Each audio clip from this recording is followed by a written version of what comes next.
I saw a video the other day of a woman on Instagram saying that dumb people make it very far ahead in life, whereas intelligent people stay where they are. And then on the comment section, a man had written that is called the Dunning-Kruger Effect. First of all, I was appalled that someone called another person dumb in this day and age. We don't use those words anymore. Secondly, I wanted to know which philosopher actually called someone dumb. And so I researched the Dunning-Kruger Effect. The Dunning-Kruger Effect is a cognitive bias in which people with limited knowledge or competence in a specific subject or a specific area of expertise actually overestimate themselves. They overestimate their abilities. In simple terms, people who are bad at a particular task actually think they're quite good at it.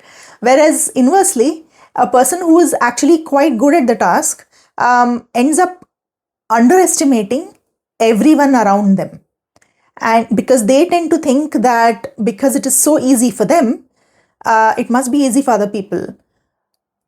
And this concept was coined in 1999 by two psychologists, David Dunning and Justin Kruger. Dunning and Kruger explained that this bias happens because of double burden of their own incompetence.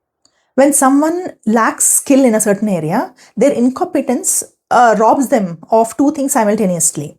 So one is the skill level, their ability to perform the task, and the second is metacognition. So the ability to think about thinking. So it is required to recognize how bad they actually are, because they don't know what excellence or mastery in that field actually looks like. So they can't judge their own incompetence. They simply don't know what they don't know. Now there are 4 stages of Dunning-Kruger curve: Mount Stupid, Valley of Despair, Slope of Enlightenment, and the Plateau of Sustainability. So at Mount Stupid, you see a beginner learns a tiny bit about the new subject because they haven't yet discovered the vast complexities of the topic. So their confidence skyrockets. They feel like experts despite knowing very little.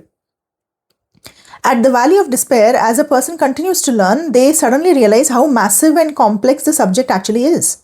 Their confidence plummets as they recognize their own ignorance and the amount of work required to truly master the skill.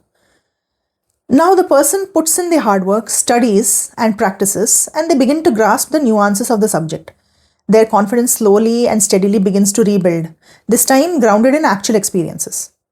The person now reaches a level of true expertise. Their confidence is high, but it's accurate because they have learned it, and it's tempered by realistic understanding of the subject's limits and their own blind spots. However, the reverse happens in experts. While beginners tend to overestimate themselves in the beginning, experts fall into a very different trap.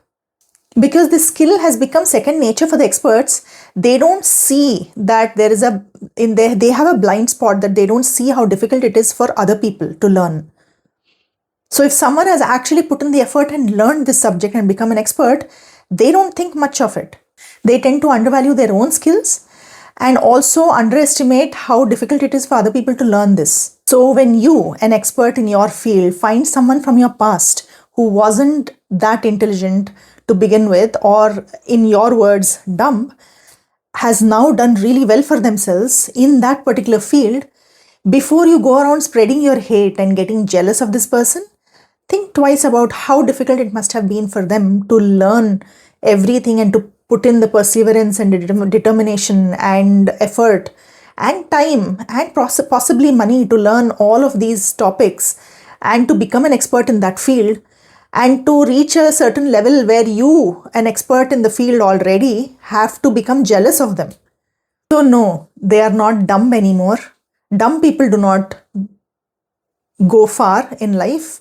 It's people with perseverance, determination, self-confidence, and a zeal to learn, a zeal to spend time learning, and people who don't overestimate themselves, and or possibly someone who do.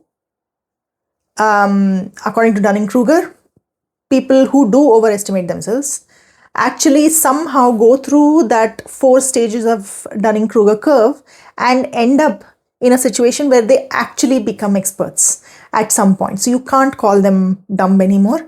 If you do find such people, and you do know someone from your past who's done really well for themselves, whereas in the past, they were not that good at those skills, well, compliment them and think how hard it must have been for them to learn those skills to a level to which today they are considered experts in their fields.